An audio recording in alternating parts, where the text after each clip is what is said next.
the end of this year. Let's also focus on what's going on with the Vedanta's mining plans in Orissa. Now, just 2.5 months after the Environment Ministry banned Vedanta from mining bauxite in the Niyamgiri Hills, Anil Agarwal's company is now saying that it could take legal action by moving the Supreme Court. Suchetna Ray joins us with those details on why really that is being planned. But in the meanwhile, Gauri joins us, of course, with an exclusive interview with the management of Bharti Airtel from that brand launch and, of course, the very latest on their 3G. So firstly, today, of course, was a massive brand launch that happened. Could you give us as to how big it is and in terms of the amount of money that has gone into this advertising campaign? I don't think bigness ever comes from money. I think, let me explain the entire rationale behind this change. The world around us is undergoing a significant change.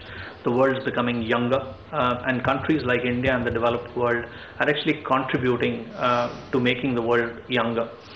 Secondly, very clearly, the world is moving more towards data and internet, and so-called getting Googleized. And thirdly, very, very clearly, companies out of India and this part of the world are having global aspirations. Considering all these significant changes, I think it is time for companies to behave differently.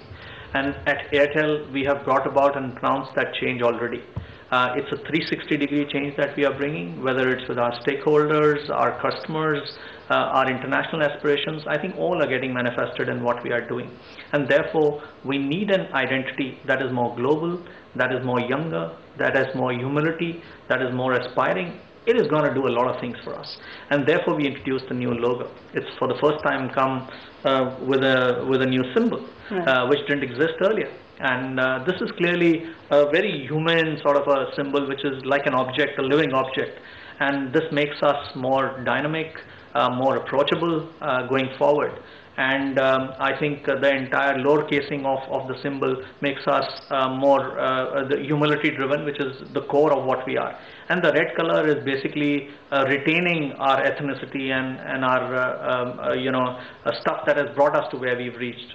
So I think this is signifying a fundamental change in the way we are going to be working going forward. And this has to be supported by a logo and identity that is pronouncing and accentuating that change.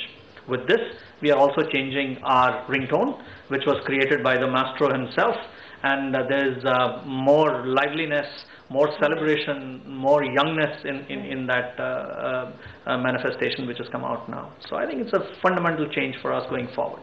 Speaking of data, by when do we expect the 3G launch? And is it going to be in phases, or will it be across circles, 13 circles you'll launch simultaneously? So, we've said this earlier, that although we have a license for 13 circles, but our endeavor is to bring a pan-India coverage for our customers, and it will come through various collaborations that we've been talking about. We have said that the services should be available by the end of this year to our customers. Of course, any such service, consumer experience is the most important thing, and we are concentrating on that. We do not want to get any half-baked solution to our customers, and it will happen in a phased manner. But this coverage we've always demonstrated spreads like wildfire. And it will not be long before every nook and corner of India will be linked to internet. You said it will be in a phase circles that will get 3G first, as far as I... So right now, as I speak with you, the cities which are ready with 200 experience centers are Mumbai, Delhi, Bangalore, and Chennai. So there are 200 experience centers that are ready. There are some mobile experience centers that we are organizing in some of these cities, and the rollout is in full swing. As far as 3G pricing is concerned, do you expect that to happen at any discount, or do you think that is where telcos will get all the premium? Very clearly, the tendering process in this spectrum has actually ruled out any deep discounting.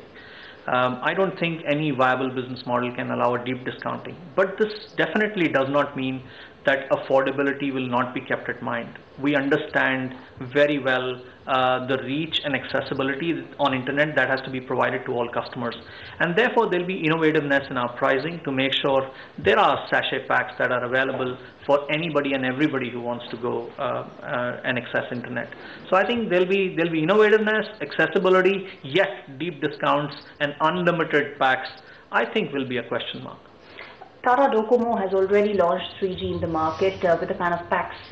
Do you think that is something that actually categorizes as deep discounts, or do you think that's really the mark where you will also hit the 1,000 rupee mark with 1 GB kind of data? You know, it'll be wrong on my part to be commenting on any of my competitors. You wait till we come into the market, and we will come back with our own offerings. So just hold on. Sanjay, one question on the BWA spectrum as well. A lot of talk happened that, Qualcomm's BWA is pretty much up for grabs. Are you interested? We had bid for BWA, which definitely defines our interest in broadband wireless access. However, I must admit that right now we are absolutely consumed with 3G launches, and any further developments on BWA will be considered only after our rollouts have happened. Lastly, a question on the fact the regulatory environment has seen a lot of changes, dramatic changes have happened in the last few days. How do you read that? Do you think it has any impact on the investor sentiment? Right now we are in a celebratory mood with what we have done on our identity, and I think we are concentrating on that. However, we've always believed that last 15 years have been very exciting despite the ups and downs. We've lost some, we've gained some, but overall we've kept our head above the water. I'm sure next 15 years will be very graceful and exciting as well. We've always been believers of policies that really allure investment and growth in this sector.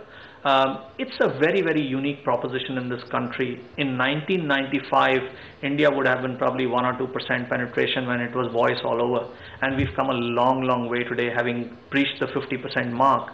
On broadband, we are again to where 1995 was on voice. It's close to a 1% penetration. It's a great, exciting future ahead of this country. I think all of us must work towards policies, government, everybody, to make sure that there's more and more investment and there's more and more empowerment to the customers to connect to the internet cloud. If there is a 1.4% relationship of GDP to 10% penetration on telecom, I'm sure broadband has a multiplier impact, and any policy should always keep that at the back of their mind. Thank you so much. All right, thank you. Thanks so much. That was Sanjay Kapoor of Bharti Airtel outlining their 3G rollout plans that will hit the markets, all the 4 major metros by the end of this year, and ruling out any sort of deep discounts on 3G pricing. Pull up the stock of Bharti Airtel very quickly for you, up about 1 3/4% at this point in time. We'll be back with much more